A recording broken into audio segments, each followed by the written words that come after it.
2017 Collaborative on Faith and Disabilities webinar series entitled Putting Faith to Work, Congregations as a Promising Pathway to Employment for People with Disabilities. This is the second of 3 webinars that we're doing this fall, all focused on the intersection of faith and disability. And so we're really pleased that you've joined us today.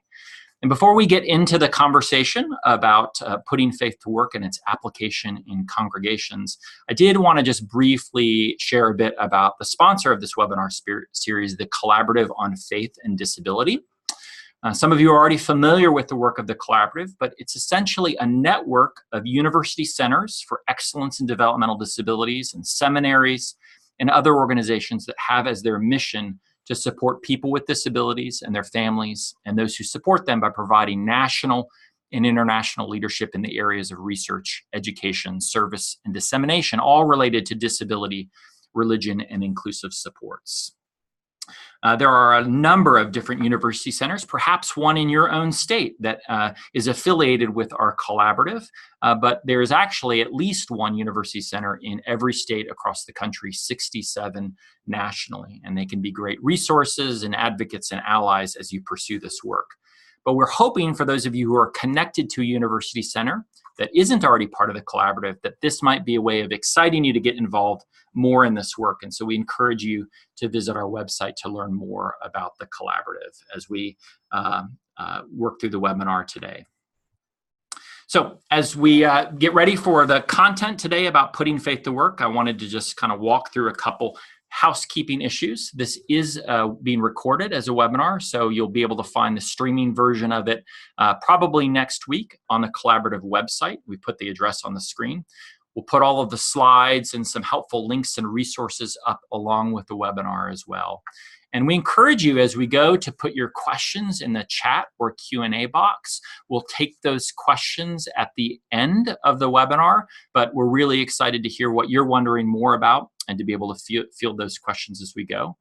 We'll read those posted questions to the presenters, and all of your phone lines should be silent, so you'll have to type it in through a chat box. And we only have an hour total, so we're going to be pretty brief in our sharing. We'll probably share for about 35 or 40 minutes and then leave some time for questions.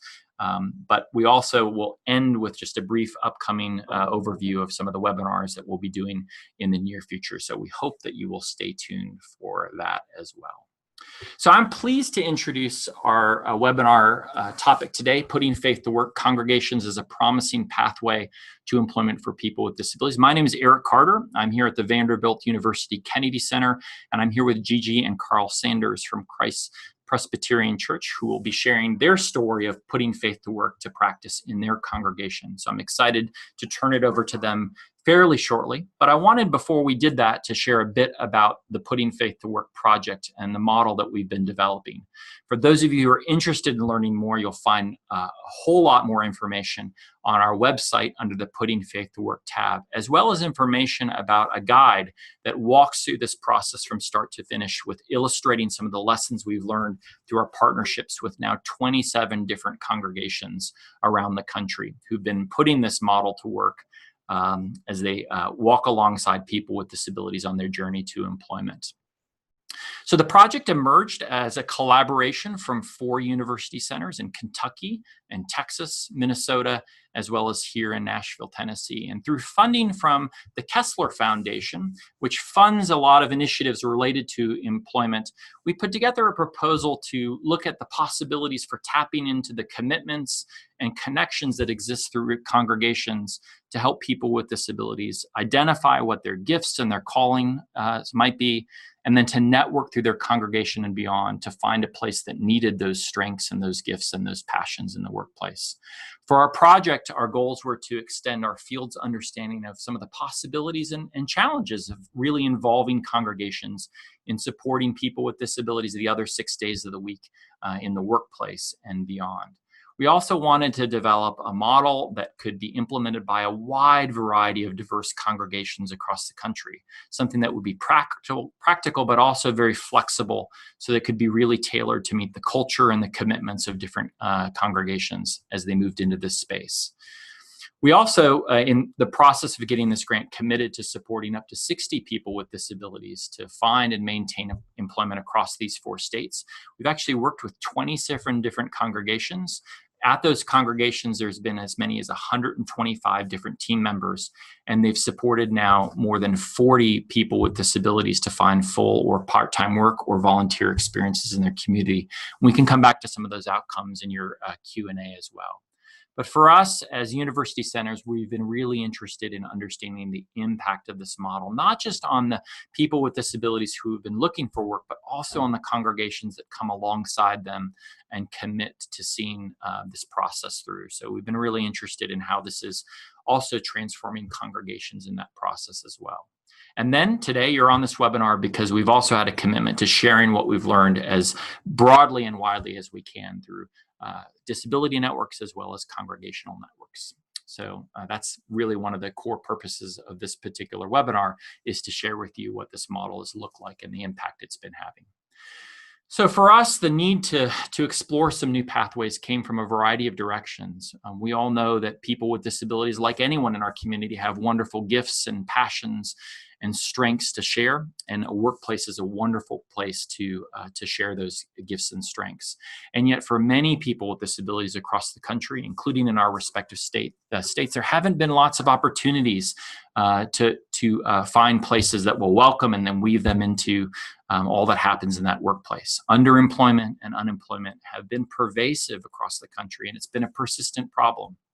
And that means that lots of people have limited opportunities to have valued community roles and to share those talents in the workplace as well. We also know, for those of us who work with service systems, that as much as we've been making strides to strengthen our service system so that it can connect people to jobs, that we don't have the capacity to do that really well right now. And we need new ways of engaging people in the community to be partners and allies in these efforts. So congregations are actually a wonderful network of people who have the commitments and the connections that might be drawn upon for this work. There's over 335,000 churches and synagogues and mosques all across the country. And if you look just here in Nashville, for example, we have a whole lot of congregations here. Every red dot on the screen is a different congregation. So how do we invite them into this space of thinking about coming alongside their members and helping them make the journey towards employment? Well, I think there's a lot of reasons to think about congregations, not only in terms of what they feel called to invest in terms of helping their members thrive, not only spiritually, but also vocationally and in all areas of life. But it turns out that congregations are also a really often untapped network of potential employers. In any given congregation, there might be people who work in different locales all across any given community. And I put just examples of what you might find in your own congregation: people who work in restaurants or law firms or daycares or elsewhere, who have connections to places of business throughout their community and may know about employment opportunities that perhaps the service system might not know about themselves. So in an average congregation size of about 180 people, there's a lot of folks who work in different employment sectors all across that community.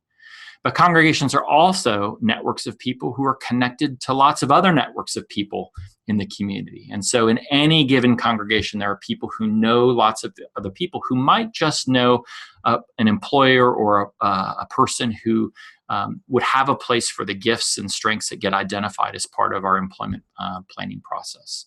So being able to tap into those connections and those associations, that social capital, is another way of thinking about the value of congregations in this regard. But last, congregations are also filled with people who have wonderful experiences and skills and commitments and connections that could be the very thing that a person with a disability needs to make their way into the workplace. People who write beautiful resumes and could help someone do that as they're searching for a job. Someone who, who's just really interviews people all day long. They're an HR person and could help someone practice for their upcoming interview. People who love helping someone find their vocation and calling. People who are just great askers or great at making connections. And so putting faith to work is a way to invite them into coming alongside people with disabilities outside of your traditional disability ministry or special needs ministry as well. And I think there's a good reason for congregations to step into this space. There's a calling that they have to help people identify and live out their sense of calling and their vocation.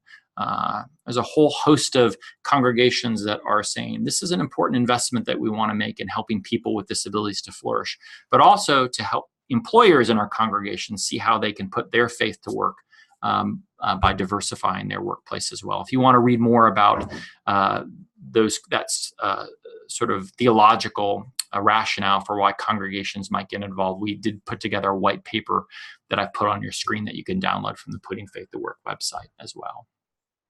But I think there are also lots of people with disabilities who would be willing to turn from the connections and support of their faith community if it were available. We did a survey of a few hundred families here in Tennessee, and we found that nearly 2/3 of people with disabilities said they'd be somewhat or very likely to draw upon the connections and assistance of their faith community in this space of connecting to a job. And clearly you can see that not everyone will turn to their congregation, and that might not be how they want to utilize support from their congregation, but many would. And so what might that look like for congregations to step in this space? So I want to share just kind of an overview of the general process, and then turn it over to Carl and Gigi to really talk about what this has looked like in their particular church. But I put up on your screen on the right kind of the steps that are involved in the model, from seeing this as an opportunity and a call on your congregation, to gathering a small team that might figure out what it looks like for you to come alongside people with disabilities in ways that resonates with your own commitments and mission of your congregation. And then to craft a plan for how that team will move forward in identifying people with disabilities who might want support, or other people in the congregation who might come alongside them as they make that pathway to work. Then the next step becomes extending invitations to people with disabilities to see if they are interested in receiving this kind of support. And then that moves into what we call person-centered conversations, or conversations about calling and work, which really involve people coming alongside members with disabilities to understand their gifts and their passions and their interests in the workplace, and then to learn what they need to learn about where in the community there might be places that could hire someone with those interests and gifts. And then the team connects people to employers by networking through their congregation, and then supports them in the job in a variety of ways. So that's the general process. You can learn more about that on the website. I want to just highlight a couple key points of this. And one is that for us as university centers that we're stepping into this space, our first step in this process was to extend this invitation out to congregations in each of our 4 respective states. And that meant having some general announcements just about the opportunity to be involved. We reached out to congregations that already had disability ministry initiatives, but maybe hadn't been thinking about helping people flourish those other 6 days of the week. They've been really focused on what happens on Sunday morning or Wednesday night. We also reached out to families that have members with disabilities to see if they might be intrigued by this possibility, and then might want to approach their congregation about this.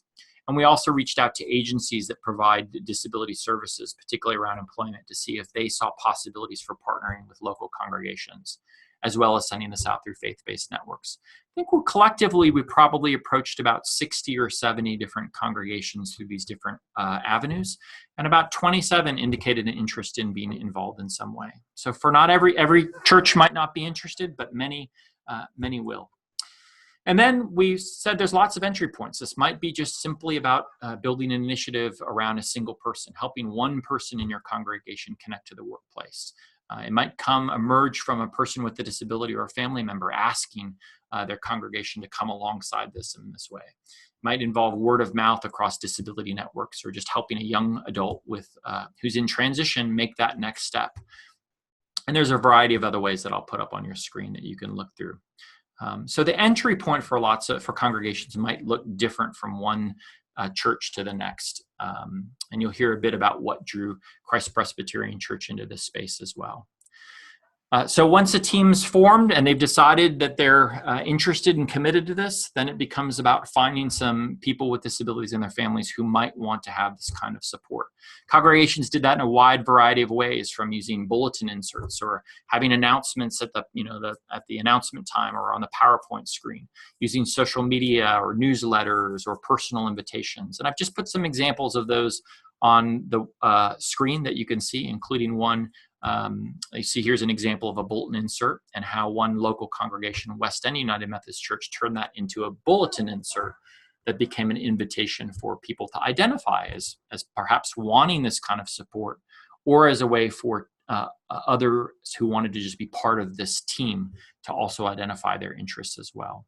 And you can find examples of these in the manual that we've pointed you to already. Each of these congregations then came alongside the people who identified as wanting to have that support and had some sort of conversation about work. And that took place in lots of different ways. You'll hear about Presbyterian's parties that they had where they came alongside their members. But however you approach it, there's some questions that you'll want to address. Things like, and you'll see the planning guide on the screen here, but questions that get at what strengths and gifts and passions we should know about that this person possesses that would help us as we think about a meaningful job. Are there prior experiences that they've had that we should remember when we think about what jobs might be a good fit? Are there job responsibilities and tasks that we know would just be a perfect match with someone with those interests and gifts and strengths? And then we begin to think about, are there businesses or organizations in the community where those kinds of jobs exist? And the idea here is really to match people's strengths and interests with available jobs rather than just fitting people into any available job that's out there.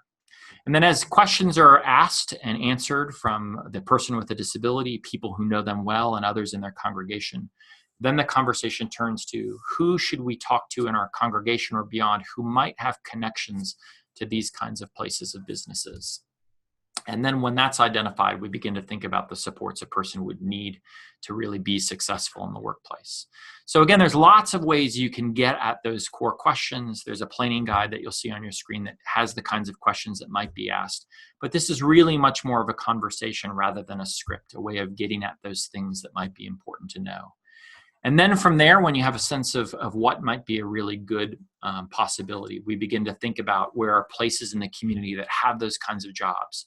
Who do we know in our congregation who also works in those types of places that we might approach about possibilities, or who could connect us to others? Who should we talk to in our congregation who's already connected to these businesses or organizations and could be a good asker or a person who introduces us to others? And who should we talk to in our congregation that's maybe just connected to other community groups that might themselves be networks that we could tap into and share job possibilities or job interests with? And then again, who do we know in the community that we personally know that we could reach out to? So those are some of the questions that you might pose as you think about that kind of networking. And then we also want to identify in that process what kinds of supports a person might need to be able to find the job or keep the job. And these are just examples of the things that different congregations have done. It might be your first steps as you think about moving someone forward in this space. So I won't read through all those. And you'll be able to look at these later when you download the slides or rewatch this video as well. So that's the general overview of the process, the sort of core elements of this model, but it looks so different from one congregation to the next. And I think the exciting thing about this approach is that it's an invitation for congregations to be creative and to be inspired and to be led in taking this approach in new ways that really meets, again, their sense of calling in the space, but also recognizes the individuality of the people that they're supporting. So I'm going to turn it over to Gigi and Carl Sanders, who will share their congregation's journey in this space. And I'll encourage you as they're sharing to make sure that you're putting your questions in the chat box so that they're able to answer things that they might not have covered at the very end of this. So Gigi and Carl. Okay, great. Thank you, Dr. Carter. We are so excited about putting faith to work. And so we are on our screen, it shows CPC, but the Vanderbilt Kennedy Center partnered with Christ Presbyterian Church, which will probably from here on out, you'll see as CPC. And they came to us. So why did we want to do this? It fit our goal of missional living to follow Christ into the community with our public faith, integration of faith and work, and mercy and justice. We became part of a pilot program, as Dr. Carter already mentioned, and we were honored to be asked. We were approached, would we want to consider this? In each of these parts that the public faith, integration of faith and work, mercy and justice, really goes with our basic statement and who we are at CPC. We also were just so eager to learn from the team at the Vanderbilt University Kennedy Center. They are so well known in the community and beyond for helping those with disabilities. We're excited about the possibilities of our young adults who seemed like a logical step to take for our young adults with special needs to find out what could we do about questions about work. We have a current special needs ministry. We were hopeful for growth and development this might bring to us, and we span all ages, but more and more we're having conversations with our young adults who are leaving the high school and onto farther onto 20s, 30s, and 40s, and what does that mean for them? So could we possibly have growth from this if we became a part of putting faith to work? We really wanted our young adults to be more known and further belong in our church community. What reservations do we have? Well, we felt a little inadequate to implement this. We had questions of what this would entail. We weren't sure we were equipped to do job placement. After all, we are a church and implement putting faith to work since we are a church. We wondered if we could even do this. We didn't know how we'd find employers. How could we connect our pioneers? You'll see on here we called our participants pioneers because we felt like we were forging new territory at CPC. And so we lovingly looked to them as pioneers. But we wondered, how in the world are we going to find jobs for them? Some of us couldn't even find jobs. We wondered what the reaction of our congregation would be from our fellow church members. Would they be excited? Would they want to join us? Consider the time commitment. All of us came as volunteers. We wondered, would this be something we do day and night? Would it take all of our time? Could we do it? Would we be successful? Well, we did it, and we're glad we did it. So how did we organize our team? We first put it in a church bulletin. We asked if anyone would be interested in partnering with the Vanderbilt Kennedy Center and CPC for those who have interest with disabilities to find meaningful work. We hosted an informational meeting where an overview of the project was presented. A team from the Kennedy Center committed to help and train us. Our very own Dr. Carter did that. We felt like we have just won the jackpot because they are the experts, and they said, we'll help you, we'll hold your hand, and we were glad for that. How did we select our first pioneers? Well, as we stated before, we already have a current special needs ministry, and so we looked right where we are. We started with who God had already put in our congregation, those who were connected with CPC. We have a class on Sunday morning that comprised of young adults with special needs called the Inspirations class, and that's where we started our first look. How did we implement the planning process? We had several team members went together to start a conversation with the pioneer and their parents to see if there would be an interest. Some chose to defer this process. Some were already in the process of talking about what opportunities there would be for our work. Our pioneers had transitioned out of school or were teens who were near graduation. Once we identified our pioneers, we organized a person-centered meeting. When we organized and we hosted a person-centered planning meeting, we actually lovingly call them party, because we had our pioneers' favorite foods. For example, one of our menus was Cheetos, chicken strips, Sprite, and macaroni and cheese, and we all participated and enjoyed that. So it was centered around that particular person. And during this party, we gathered input on their strengths, their work experiences. We met with the pioneer was actually present with us and heard everything that was being spoken about himself. They were also part of the process and answered questions as well. We received great insight from the individuals. We took notes and developed a profile job wanted sheet. These were rich times, these parties that we had. We had a whole new view of the pioneer, some of whom we have known for quite some time and did not know all the things we learned about them at our party.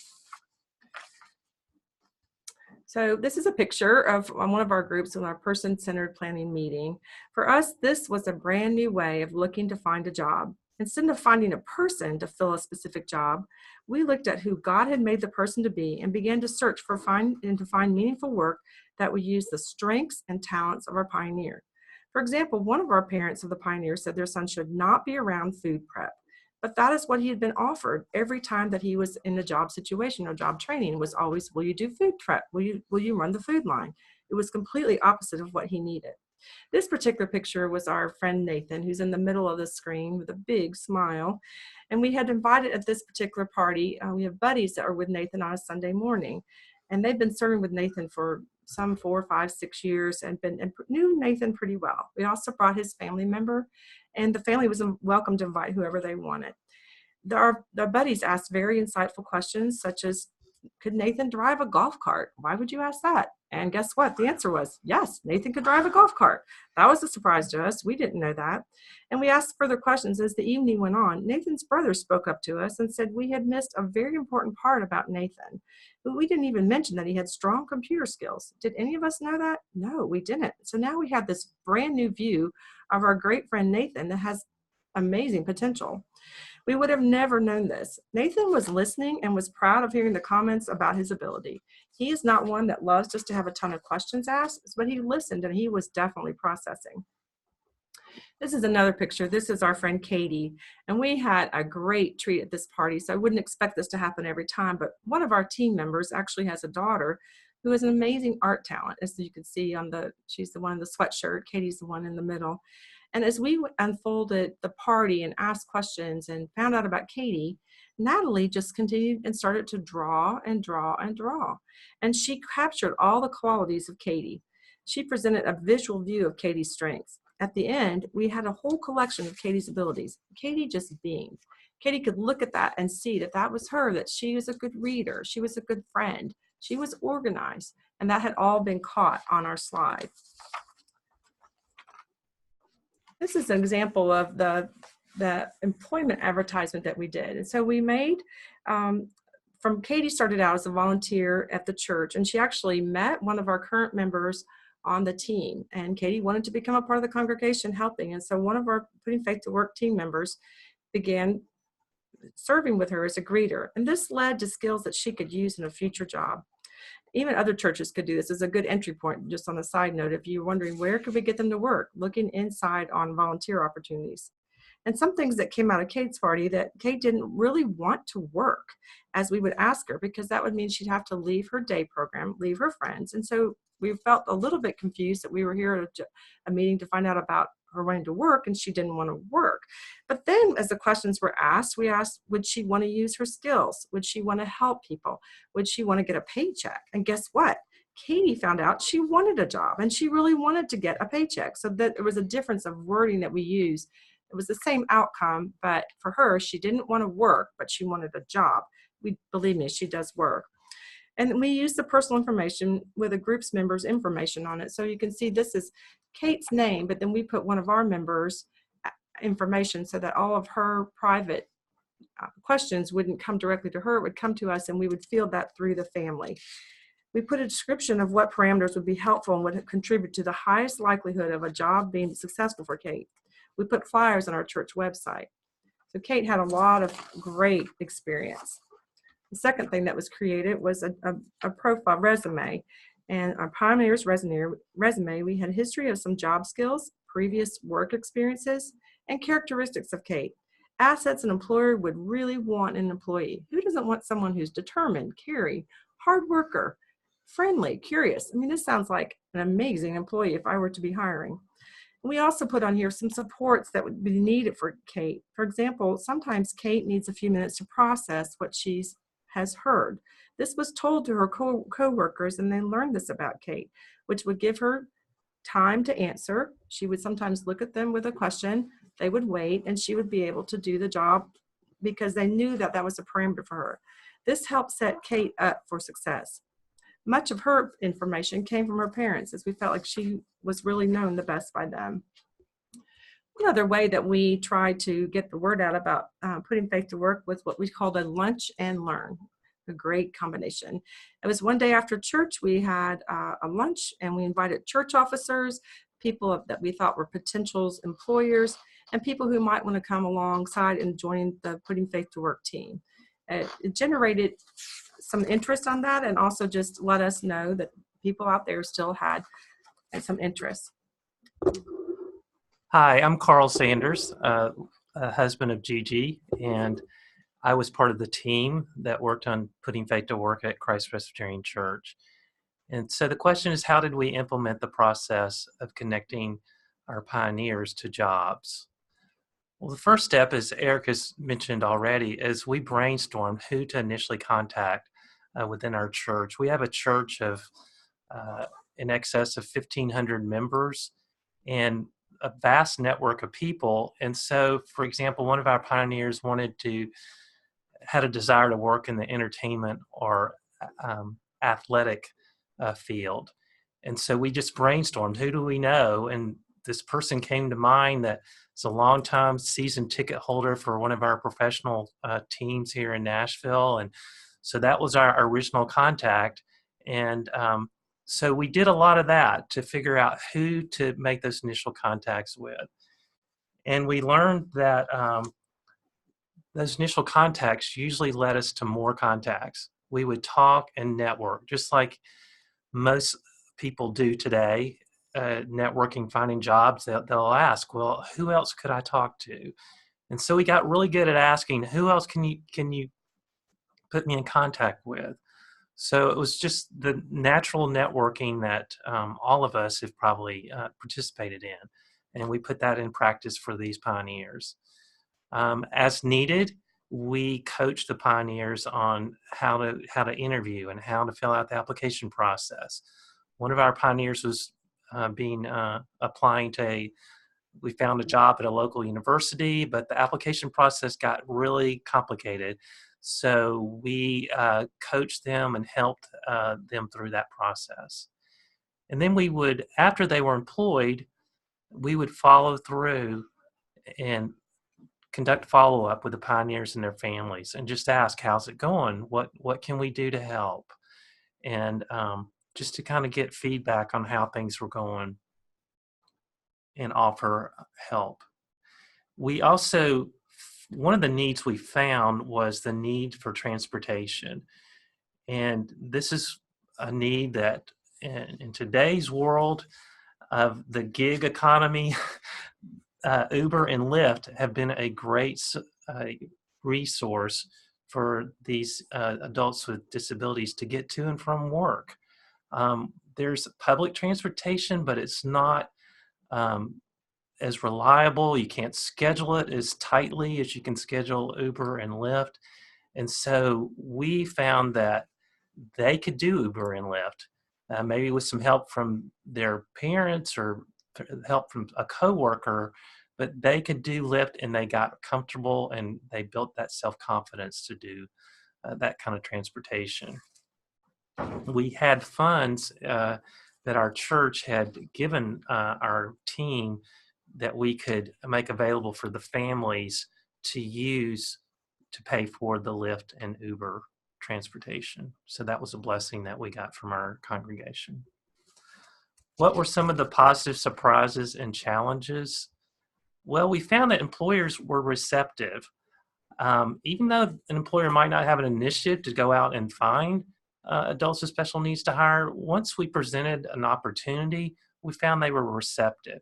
We found that they were receptive in setting it up to succeed. They would take steps to make sure that to increase the likelihood that it would succeed. We found that the pioneers were warmly welcomed and received by the other employees. They ended up being a blessing. The pioneers were a blessing to these other employees, and they became valued members of their employee team. For the pioneers, it added meaning and purpose to their week. They grew in self-confidence, and they grew in skills, and they grew. The job became an important part of their week, where they would look forward to going to work and earning that paycheck and doing something meaningful and significant. They felt valued, and so it became a very important part of their week. Challenges? Well, the process took longer than we had anticipated. We're of the mindset we want it done tomorrow, And we learned that we had to be patient. Networking took longer than we thought in some cases. We would have to call multiple, when we had to contact an employer, we would have to maybe call one person and they go, well, I'm really not the person that you need to talk to. You need to call this person. And so there was a chain of contacts that we had to follow. And sometimes that took time. And sometimes we would find, oh, we think we have something that could work. And but then we would get back with the families and the pioneer and we would figure out that, well, maybe that wouldn't be the best. And so we would kind of have to start over. So the process just took longer and we had to develop patience. And another challenge we had, which is kind of unexpected, but our congregation has real focused communications, and we were limited in our ways we could broadcast that to the greater congregation. So we found that just word of mouth and just the contacts we had on our team, the contacts we might have had through some of the officers in the church, that's what helped us get started instead of broadcasting it. We did post it on a website. We're not sure how much visibility that gave to the announcement, but anyway, that was a challenge for us. So we have a few pictures of our pioneers in action. This is our friend Kate, who we talked about. Kate worked in housekeeping at the local university. She started out with one supervisor for a few hours per week, and then she began asked if she wanted to work more hours because it was going so well. One supervisor was going to be out for several weeks, so another supervisor took over. Both became so attached to Kate and were so crazy about her that they actually fought over who was going to get to be with her when the other supervisor returned. Kate worked within the university around students and other employees, and they all came to love Kate, and she became so endeared to them. I don't think they were expecting that when she was hired, but she was part of the team. Kate actually moved to a different city, and they threw her a big pizza party and were so sad that she was leaving. They even let her keep her name tag because she was such a part of their team.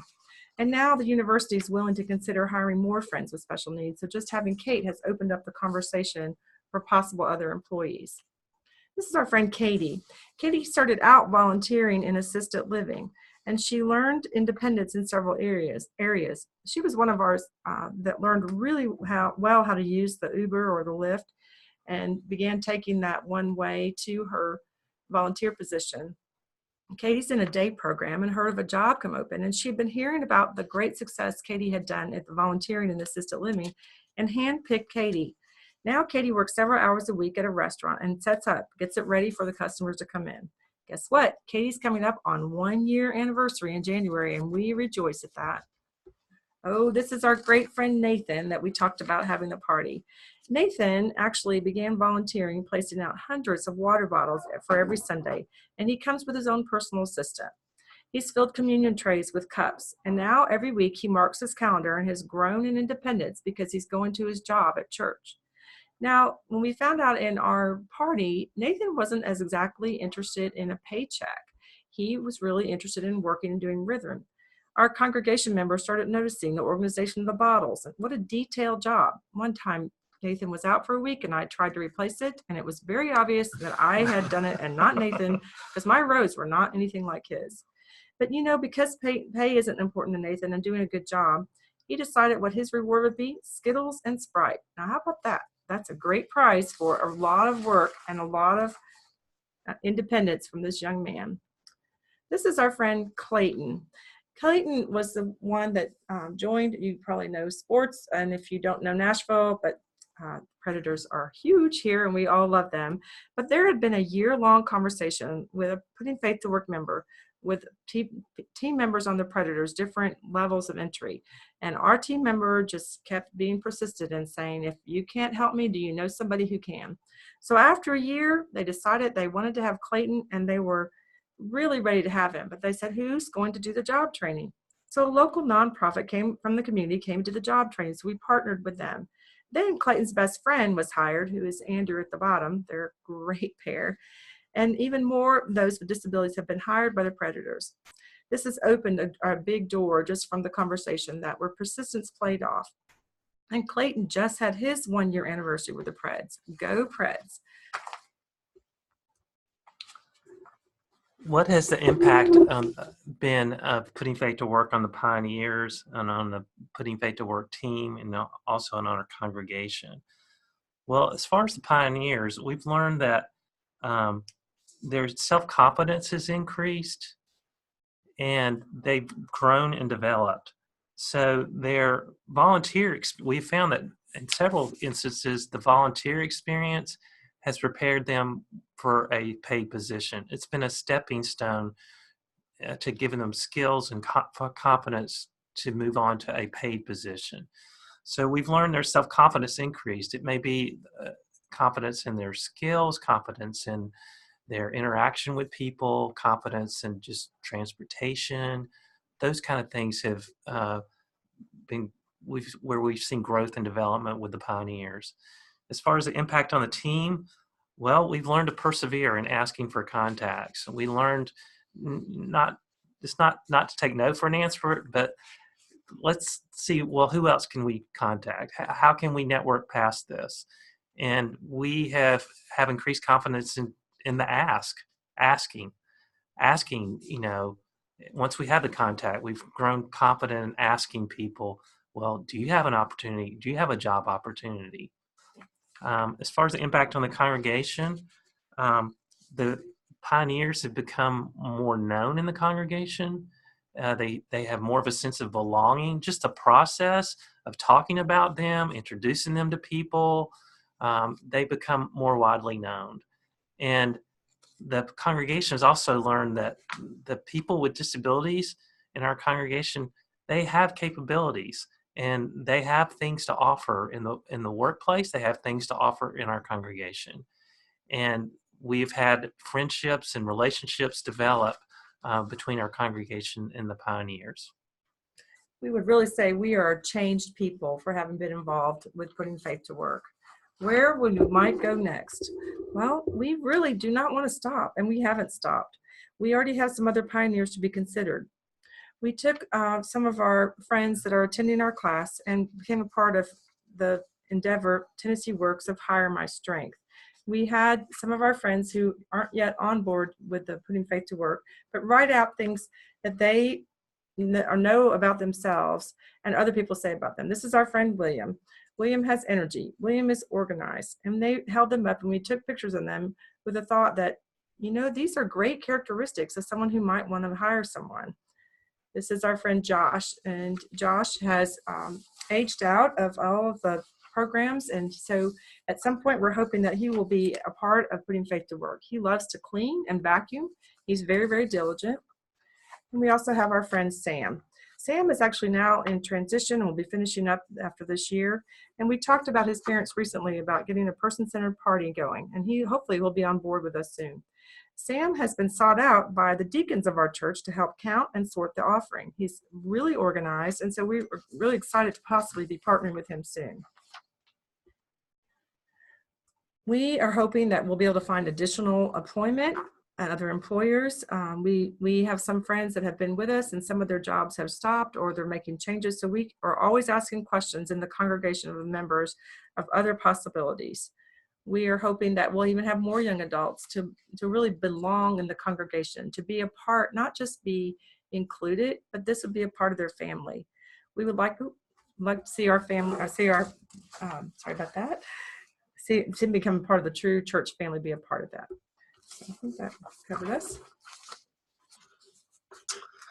Well, thank you, Gigi and Carl. I want to invite you to start queuing up some of your questions as you reflect on what they shared. And this is just one congregation's story, so those will start coming in a minute. We'll turn those back to all of us. I think just stepping back from our perspective as a university center, trying to come alongside congregations, I just wanted to share a few lessons that I think capture what we've learned as you've heard what Christ Presbyterian has learned. For us, we see great promise in this approach, not only as an avenue for helping people connect to jobs. And like I said, more than 40 individuals have already connected to jobs, but also a great way to engage congregations in new ways beyond the traditional approaches that we think about for disability, but to step into people's lives in different areas. And I think, as you heard Gigi and Carl share, the benefits seem to extend not just to finding a job, which is important, but also helping people become known in new ways. And many of the individuals who people have come alongside and come to know them have then found new ways to serve within the congregation because people are starting to see them in a different light. I think we recognize this is new territory for lots of people, for individuals with disabilities, for lots of congregations, and for service systems that sometimes partner with a church in this space. And so it takes some time to figure out, is this a good fit for us? And there's sometimes some reluctance and hesitation and nervousness in that space. But most of the congregations have worked through that and found their sweet spot within this. We've learned congregations move at different paces. Some sort of hopped on this and jumped quick into it, and others, there was a lot of conversations internally about whether this is a really good fit and whether this is a space that we really ought to be in. So I think we would just say that, what amazed me in watching many of these congregations take this journey is how many young people connected to first-time paid jobs with very little or no service system support. But the idea of really finding that perfect match, finding people in the congregation who know that person and are primed to support them, can often eliminate a lot of the extra needs for external support. There's still things like transportation and checking in, but when we find the right fit, then we reduce the need for those external supports in many ways. And I think, and maybe this is something that Carl and Gigi might speak to, but we found that building that sort of continuity of investment among volunteers can be a challenge. In some places, the team has really formed and bonded and connected for a long time. And in other places, they've struggled to find people to be part of that team and then sustain as part of it. So we see lots of opportunities here as well. But I think to really help people not only connect to jobs, but really to belong within a community has been an outcome that we think is particularly intriguing about this avenue of support. So I'm going to turn to the questions in just a minute, but did want to let you know that we do have a guide that has been developed that has emerged from our lessons from walking alongside these 20 plus congregations. You can order it, $10 shipped through the puttingfaithtowork.org website. And we also just released the entire manual in Spanish if you're interested in that as well. So I'm going to turn to some of the questions that have been posted, and I'll start with this one. It says, did the church leaders or members have any concerns initially that they were already stretched with all the other things that they're doing in normal volunteer needs when they were considering whether to step into this space as well? In our congregation, it was actually the church leaders that brought this opportunity to some people in the church that were involved with people with disabilities. So they encouraged this collaboration between Vanderbilt and our church, and they've continued to encourage it. Our church has a big emphasis on what we call missional living, and they encourage the formation of teams and groups like this to serve out in the community, whether it be the homeless or affordable housing, those kind of areas. And so this fits kind of with what the church would like its congregants, our church would like its members to do. So they really are using this to encourage more volunteers and not necessarily tap into the existing pool of volunteers.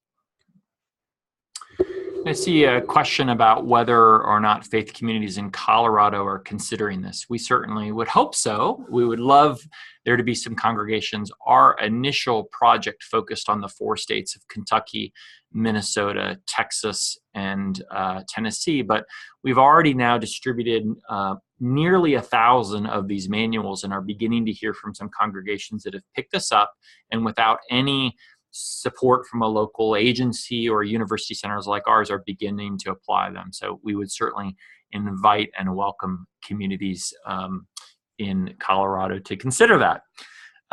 I also see a question here about whether there were any churches that offered positions within the church beyond Sunday. So whether the church itself would hire people with disabilities. And I don't think that was that an issue that you all explored at all in your congregation? And then I can speak to other churches. That's a great question. As of this point, we don't have anyone from any of our pioneers that are actually employed by the church, but we have conversations. We actually meet monthly still, our team meets, and that is something that we've talked about. Soon to see our church also has a school on the same campus. And so we've had conversations of trying to see who can we ask who would be helpful to have on a Monday through Friday. Some of the other jobs that our pioneers took actually were Monday through Friday, but they weren't at the church. So I think those are great areas for us to still explore. We'd love to see some of our friends with disabilities actually be on staff and be serving in that way. Mm-hmm.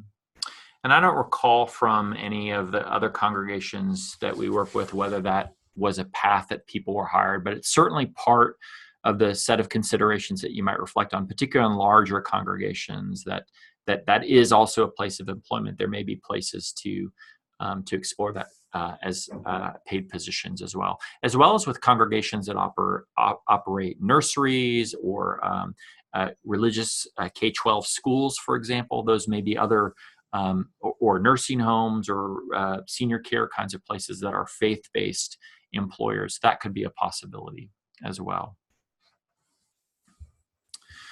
So there's a question here. It says, have you gotten any feedback from the paid service providers like vocational rehabilitation? And can you just speak about the extent to which you partnered with any outside groups in this? You mentioned one situation where someone else provided job coaching. Right. Also, when we had our parties or person-centered planning meetings, we actually had the families invite who they wanted. And one of the families invited the voc rehab coach. And he had a lot of insight for us to be able to come and having seen the individual in the job environment. We didn't get any kind of negative pushback on that, and actually saw that it was a way that we were coming alongside as opposed to competing. One of our current pioneers is looking for an additional work, and there's almost like two tracks running. There is their outside person helping them, and then we're still having conversations with an employer. So to our particular situation, we didn't have anything that was negative with that. The outside organization we used that partnered with us was Gigi's Playhouse on the National Predators job, and so that initial contact that our team made has multiplied, and now the Predators employ like half a dozen people with special needs, people with disabilities at each game. I think one of the possibilities for this model might also be that there is a service system that often is really well positioned to support people in the workplace, but often struggles to find those jobs that are a really, really good fit for the person. So it is, you can envision that a congregation who has a member who's being supported by some agency might be part of those planning meetings, the parties like the Sanders mentioned, where they're really working to find the right connection and fit and helping the networking component of it. But then when the person gets the job, that's where the agency really steps in and provides that support, which might feel like for teams, that's beyond what we do. We don't do job support, but we do help people connect to the job. So I think there's a lot of possibilities there as well. It's a question about fair wages and benefits for people who found jobs. You talked about a number of jobs that were paid and some that were volunteer initially. Those paid positions, were all those at the minimum wage or above? Yes, Mm-hmm. Yes. Since they're part-time, I'm not sure what a fair wage means for a part-time person, but yes, the local university paid a very good wage. The National Predators pay a very good part-time wage of like $40 for like 3 hours of work. I'm not sure what the restaurant pays, but there was never a conversation about, fair wages, but they seem to be fair. And now one question that might come up often in these kinds of conversations is the issue of how much someone might make a consideration in what kinds of jobs we find, because some individuals with developmental disabilities may be receiving SSI or other funding sources where they're capped on how much they could make. That could be a conversation that's part of, we're really trying to limit it to X amount per year that they can make.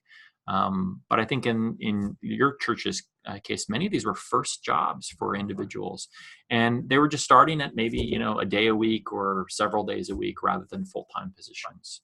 In the overall project, about half of the individuals who were connected to the jobs had full-time positions, and about half had part-time positions.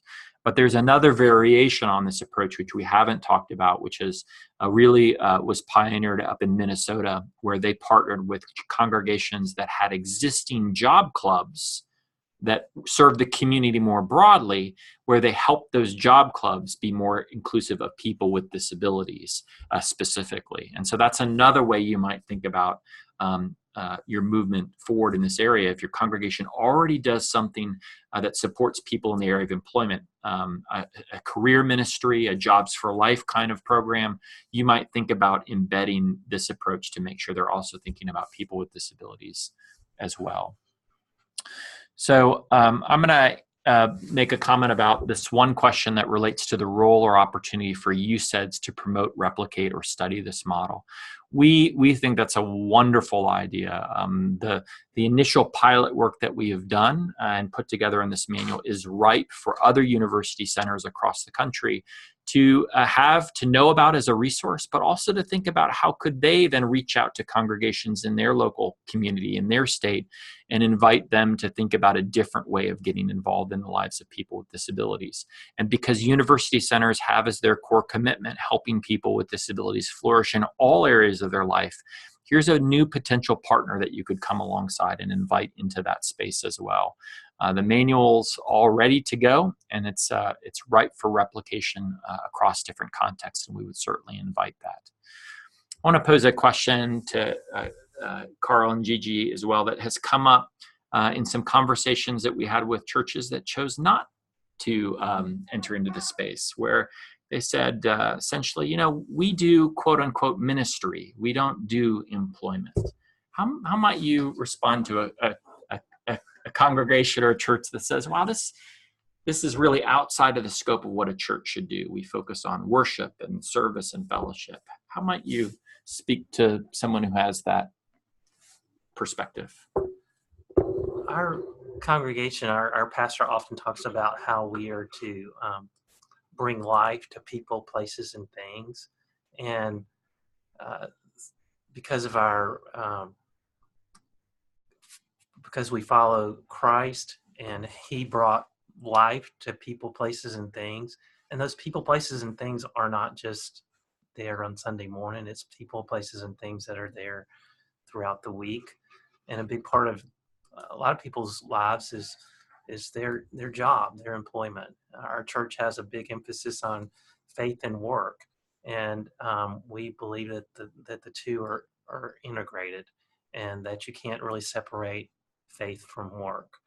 And so that's one thing I would say to an objection about not doing it.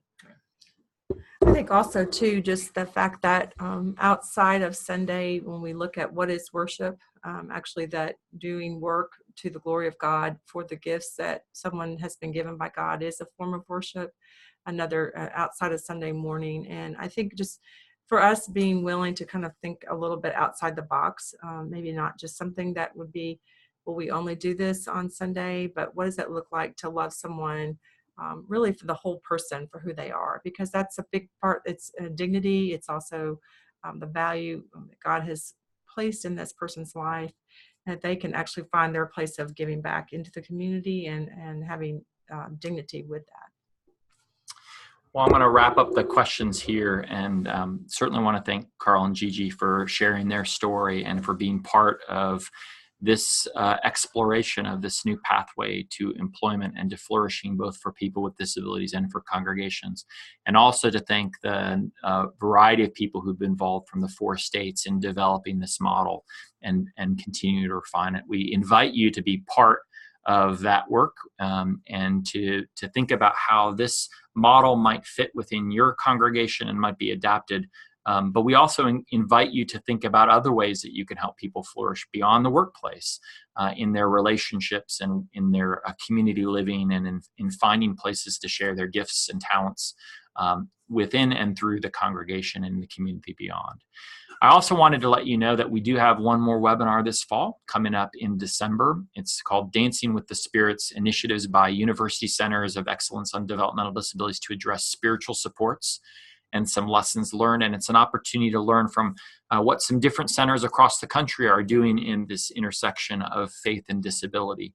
And I hope that for those of you who are from congregations will come to see these university centers as sources of information and encouragement and allies in the work that you're trying to do to become more welcoming and inclusive. And of course, we invite you to visit our website, faithanddisability.org, where the webinar will be archived, as well as our past webinars. But there's a host of resources related to faith and disability on there, from denominational position statements to research studies, to the information about the Putting Faith to Work project and the Summer Institute on Theology and Disability, which will be in North Carolina this upcoming summer. So we invite you to check that out, and look forward to seeing you on our next webinar. Take care.